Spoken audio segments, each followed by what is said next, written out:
Hola hermanas, bienvenidas de nuevo al reto de sabiduría Enfoque en Santiago. Y hoy vamos a estudiar el capítulo 3 de Santiago. Y Santiago no es diferente de ninguna enseñanza apostólica en el Nuevo Testamento. Él quiere llevar a los creyentes cristianos a la madurez. Así que la primera sección trata sobre el control de la lengua y se enfoca principalmente en el maestro, pero también se puede aplicar al estudiante. Así que hablemos un poco sobre el maestro primero, y me encanta cómo la Biblia conecta y complementa su propia palabra. Tenemos en 2 Timoteo, Pablo escribe en el capítulo 4, versículo 2, que Timoteo es alguien a quien Pablo está mentoreando. Él tiene a Timoteo como su hijo y ahora Timoteo está dirigiendo una iglesia, guiando a los creyentes. Y luego Pablo le dice en el capítulo 4, versículo 2, predica la palabra de Dios. Esté preparado, ya sea que el momento sea favorable o no, corrige, reprende y anima a tu gente con buena enseñanza. Y me encanta eso. Y generalmente vemos a los maestros y pastores en la iglesia y son vistos con tanta seriedad. Así que como, oh Dios mío, ellos son los maestros y algunas personas, como muchas personas, se inspiran en ser como ellos. Pero luego Santiago menciona algo de lo que la gente no habla mucho, que es eso. Él también dice que los maestros serán juzgados más estrictamente. En el capítulo 3, versículo 1 de Santiago dice, queridos hermanos y hermanas, ninguno de ustedes debería convertirse en maestros en la iglesia, porque nosotros, los que enseñamos, seremos juzgados más estrictamente. Vamos a hablar un poco sobre eso, pero ahora pensando, desde el lado del estudiante, este pasaje nos ayuda como estudiantes a analizar a un maestro, nos ayuda a ver si la persona que nos está enseñando o esos pastores en línea que tenemos en esta era de las redes sociales, si están enseñando la verdadera palabra de Dios, si muestran el carácter de Dios. Así que en ese pasaje él habla y comparte un poco como algunas metáforas que tenemos en los versículos 3 a 5, diciendo que podemos hacer que un gran caballo vaya a donde queramos mediante un pequeño bocado en su boca, y un pequeño timón hace que un gran barco gire hacia donde el piloto elija ir. Incluso cuando los vientos son fuertes de la misma manera, la lengua es una cosa pequeña que hace grandes discursos.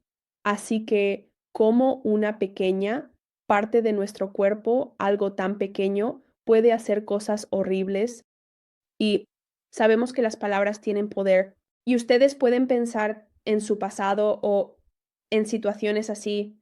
Cuando las personas te han dicho algo, no se trataba tanto de cómo lo hicieron o qué hicieron, sino de lo que dijeron. Las palabras nos persiguen y se quedan con nosotros por mucho tiempo.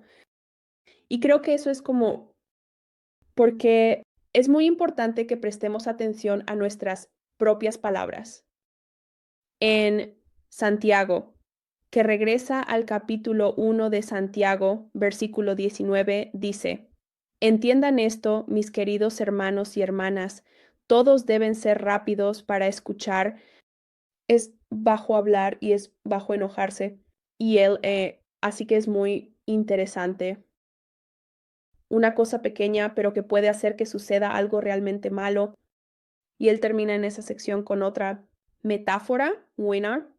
El capítulo 3, versículos 11 al 12, él dice, brota una fuente de agua con agua fresca y agua amarga. ¿Produce una higuera aceitunas o una vid produce higos? No, y no puedes sacar agua fresca de una manantial salado. De nuevo, nos lleva de vuelta a lo que leímos en el capítulo 1, que si lo creemos debemos seguir y hacer lo correcto, incluso con nuestras palabras.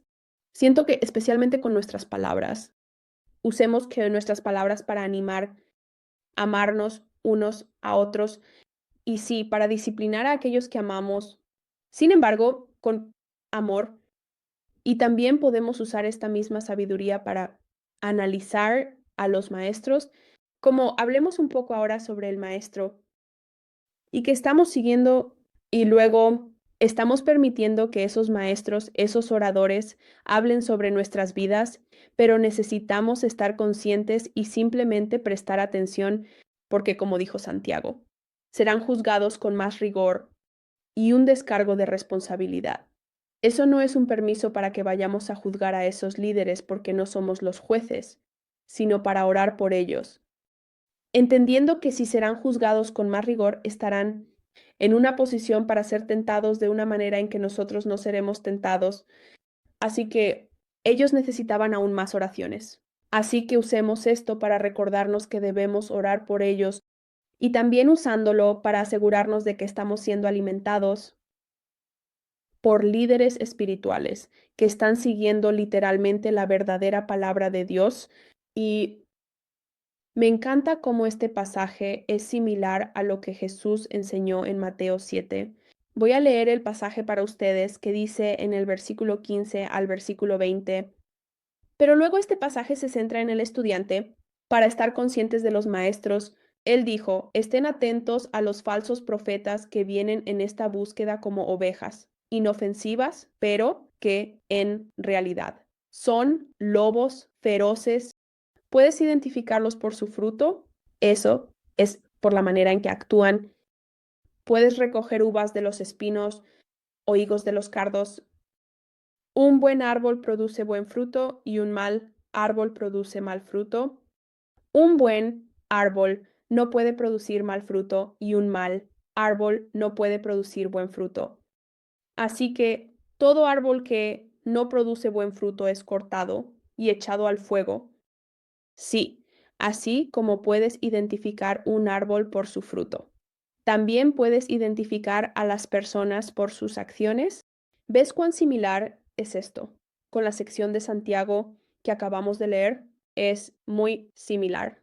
Y de nuevo, aplicamos esto para el estudiante, pero también para nosotros mismos y la manera en que vivimos. Pero como estudiantes, creo que es importante entender que necesitamos estar conscientes de lo que estamos escuchando y de lo que estamos permitiendo para hablar sobre nosotros. Y luego pensando en el contexto, en el libro de Santiago, recuerda solo para volver, él lo era. Santiago, probablemente fue el primer libro escrito en el Nuevo Testamento y él estaba hablando específicamente a los cristianos, judíos de la época. Así que este libro, potencialmente cuando él estaba escribiendo esto, ¿qué estaba sucediendo? Hubo un malentendido entre los líderes cristianos judíos que podrían haber estado enfatizando solo la fe, sin acciones que la acompañaran, como la fe por gracia, pero sin acción. No hay nada realmente involucrado en eso, lo cual Santiago abordó enfatizando la importancia de las buenas obras junto con la fe. Y luego él llama la atención sobre los líderes porque sus palabras estaban engañando a la gente. Así que en nuestra sociedad hoy la gente está siendo engañada por palabras que no son las verdaderas palabras de Dios. Entonces, ¿cómo podemos luchar contra eso? Primero que nada, hacer nuestra propia diligencia para ir y leer la palabra por nosotros mismos, entendiendo que sí, gracias a Dios tenemos líderes que pueden guiarnos más cerca de Dios, pero tenemos la libertad aquí en los EU, en las Américas, para aprender y estudiar la palabra de Dios. Así que necesitamos estar conscientes de ir y estudiar la palabra de Dios, porque si conocemos su palabra y algún líder aparece y dice algo que no está en su palabra, podremos señalarlo y luego hacer lo que Jesús dijo, examinar los frutos, recordando que los frutos ahí no son la cantidad de seguidores. Solía pensar que si esta persona tiene muchos seguidores, muchas personas en su iglesia, probablemente sea buena. Y de nuevo, no quiero confundirnos porque sí, buenos frutos, cosas buenas crecerán. Así que es posible que tengas un gran número de seguidores y estés haciendo la obra de Dios, pero no entiendas que los frutos son solo eso. ¿Por qué? Los frutos del Espíritu están en Gálatas 5, 22 y 23. Son alegría, amor, paz, paciencia, bondad, generosidad, fidelidad, mansedumbre y dominio propio. Esas cosas, así que cuando busquemos un líder, miremos todas esas características. Si él o ella está mostrando el carácter de Dios y como vos nosotros, estudiantes, utilicemos nuestras palabras sabiamente y también mostrar esos frutos del Espíritu en todo lo que hacemos y en todo lo que decimos. Bien, ahora enfoquémonos en la segunda parte de este capítulo, en la versión NLT. Se titula La verdadera sabiduría viene de Dios. En esta sección está muy claro algo que creo que olvidamos. No entendemos cómo esas dos cosas siempre están conectadas y necesitamos una y la otra para poder operar, que son la humildad y la sabiduría. Yo, al menos, y ustedes pueden corregirme si estoy equivocado, cuando pienso en la sabiduría, no pienso automáticamente en la humildad, pero como esas dos cosas están tan interconectadas, no puedes ser sabio y no ser humilde. Y si eres humilde, eres sabio, ¿verdad? Así que están tan conectados, pero a veces no hacemos la conexión con facilidad. Así que me encantó este par. Últimos versículos en el capítulo 13, o no, en el capítulo 3, porque está muy claro cómo caminan juntos. Así que vamos a hablar un poco sobre la sabiduría y la humildad. El versículo 13 del capítulo 3 dice, si eres sabio y entiendes los caminos de Dios, demuéstralo viviendo una vida honorable, haciendo buenas obras con la humildad que proviene de la sabiduría. Y mientras leía esta sección me recordó al rey Salomón y su petición de sabiduría y solo la información de fondo. Él tenía alrededor de 20 años cuando fue nombrado rey de Israel. Así que en Prina Reyes, capítulo 3, versículos 6 al 9, él dijo, Salomón respondió, mostraste un gran y fiel amor a tu siervo, mi padre David, porque él fue honesto, verdadero y fiel contigo. Y has continuado mostrando este gran y fiel amor hacia él hoy al darle un hijo para que se siente en su trono. Ahora, oh Señor, mi Dios, me has hecho rey en lugar de mi padre David, pero soy como un niño pequeño que no sabe por dónde ir. Y por eso quería contarles la edad que tenía en ese momento. Tenía 20 años, lo cual no significa que fuera un niño pequeño, pero así es como se sentía. Y vamos a hablar de eso más tarde, pero soy como un niño pequeño que no sabe por dónde ir.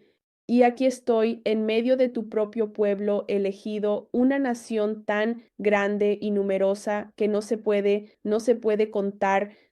Dame un corazón comprensivo para que pueda gobernar bien a tu pueblo y conocer la diferencia entre lo correcto y lo incorrecto. ¿Quién, por sí mismo, es capaz de gobernar a este gran pueblo tuyo? Me encanta mientras leo a Santiago y luego el Espíritu Santo me recordó al rey Salomón pidiendo sabiduría y fui a leer este pasaje. Me encantó cómo mostró su humildad, como él se llamó a sí mismo un niño pequeño. Sé que a los 20 años ya eres maduro, no sabes mucho, pero ya no eres un niño. Pero él se llamó a sí mismo, soy un niño pequeño. Por favor, no puedo hacer esto solo. Te necesito. Y la forma en que Dios le dio sabiduría fue por su humildad. Al entender que no podía hacerlo solo, me encanta esto. Y luego, porque lo vemos humillándose y entendiendo que no podía hacer lo que Dios le estaba llamando a hacer sin Dios. Dios lo bendijo, pero luego me recuerda la importancia de mantener la humildad siempre presente en tu mente o a lo largo de toda tu vida, porque sabemos que el rey Salomón en algún momento de su vida comenzó a desobedecer las palabras de Dios y luego terminó sirviendo a diferentes dioses. Y cuando comienzas a desobedecer la palabra de Dios, es porque comenzamos a pensar que puedes cuidar de ti mismo en esa área específica. Es porque tú dices, está bien Dios, sé que me das sabiduría y sé que te necesito para esto y para aquello, pero en esta área aquí puedo hacerlo por mi cuenta, puedo hacerlo yo solo y por eso el rey Salomón se casó con muchas mujeres diferentes que tenían dioses extranjeros, lo que lo llevó a adorar a diferentes dioses. Por eso es importante no solo ser humilde cuando pides sabiduría, sino recordarte la necesidad de que no puedes vivir sin Dios. Así que si no puedes vivir sin Dios, tienes que humillarte. Y en Proverbios, capítulo 11, versículo 2 dice que el orgullo lleva a la deshonra, pero con la humildad viene la sabiduría. Así que de nuevo, recordándonos que no podemos hacer nada sin su mano, como no importa lo que intentes hacer, pero si estamos tratando de hacer, y a veces vamos a hacer eso porque somos humanos y cometemos errores y todavía somos una obra en progreso, pero es ese recordatorio de que porque vamos a intentar controlar algo, tenemos como esta, quiero controlar esto, tenemos esta necesidad de controlar las cosas. Así que siento que me estoy predicando a mí mismo, pero es entender y recordarnos a nosotros mismos que debemos devolvérselo a Dios, como no, no puedo hacerlo, lo siento, lo tomé de nuevo, es tuyo, no puedo hacerlo, te necesito, porque esas pequeñas cosas nos llevan al orgullo y el orgullo nos lleva a la deshonra. Pero cuando nos mantenemos humildes y pedimos con humildad a Dios que nos guíe, vendrá la sabiduría. Así que ese fue un gran recordatorio para mí de que a medida que continuamos buscando sabiduría, debemos entender que la sabiduría y la humildad van de la mano. Y me encanta cómo Santiago en el capítulo 3, versículos 17 y 18 termina este capítulo en la traducción del mensaje, porque creo que se puede aplicar a nuestra comunidad aquí. Dice que la verdadera sabiduría, la sabiduría de Dios, comienza con una vida santa y se caracteriza por llevarse bien con los demás. Está bien, es amable y razonable, desbordante de misericordia y bendiciones. No hace calor un día y frío al siguiente. No, ser de dos caras. Puedes desarrollar una comunidad sana y robusta, que viva en armonía con Dios y disfrute de sus resultados. Solo, si haces el trabajo duro de llevarte bien con los demás, tratándolos con dignidad y honor. Y creo que eso es esta comunidad que estamos creando aquí. Alabo a Dios por todas ustedes, damas. Y la forma en que podemos hacer eso es humillándonos, entendiendo que no sabemos nada, que todos estamos aquí para aprender y a medida que caminamos en la humildad, entendiendo que mis hermanas y yo estamos caminando juntas, extendiendo misericordia, extendiendo gracia y entendiendo que todas estamos en este proceso y en este viaje juntas. Así es como vamos a construir una comunidad que se basa en la verdadera palabra de Dios y que camina en sabiduría y humildad. Así que eso es todo lo que tengo para ustedes, damas, hoy. Y el desafío para esta semana es que compartas con tu compañero de rendición de cuentas una temporada en tu vida en la que Dios te humilló. Conocemos esas temporadas, que nos enseñaron una cosa y Dios vino y te humilló. Y aunque esa temporada fue difícil, ¿qué fue lo que aprendiste en esa temporada? ¿Cuál fue la sabiduría que obtuviste cuando te humilló? No puedo esperar a escuchar todos sus comentarios sobre este capítulo y oremos. Gracias, Padre. Gracias por ser tan bueno, Señor. Gracias por darnos la oportunidad de aprender con tu palabra, por tener la palabra accesible y por darnos esos 66 libros de la Biblia que pueden ayudarnos a tener una vida que te agrade, que te tenga en el centro, por tener la palabra accesible y por darnos esos 66 libros de la Biblia. Eso puede ayudarnos a tener una vida que te agrade, que te tenga en el centro y solo te agradezco. Gracias por ser tan bueno, Señor. Gracias porque podemos pedirte sabiduría y tú nos la das. Gracias porque al venir, como comunidad, te buscamos tu corazón. Podemos escucharte y podemos crecer en la comprensión de quién eres y de quién nos creaste para ser. Así que podemos caminar en el propósito que tienes para cada uno de nosotros. Te agradezco por ser tan bueno y oro una bendición sobre mis hermanas. Que cada uno de nosotros pueda caminar en la sabiduría y el entendimiento que vienen de lo alto. Oro para que nos ayude a humillarnos y a entender que te necesitamos, y oro para que resaltes cualquier cosa en nuestras vidas que estamos tratando de controlar por nosotros mismos, que el orgullo ha intentado infiltrarse. Resalta esas cosas y danos el valor para luchar contra ellas. Y te agradezco que no estamos luchando solos. Tenemos una comunidad de hermanas luchando con nosotras y tenemos al Espíritu Santo luchando con nosotros. Y tenemos un sumo sacerdote que ora por nosotros. Así que solo te agradezco, oro por una semana bendecida en tu presencia y te agradezco por ser tan bueno. Es en tu nombre, Jesús, que oro. Amén. Adiós, chicas.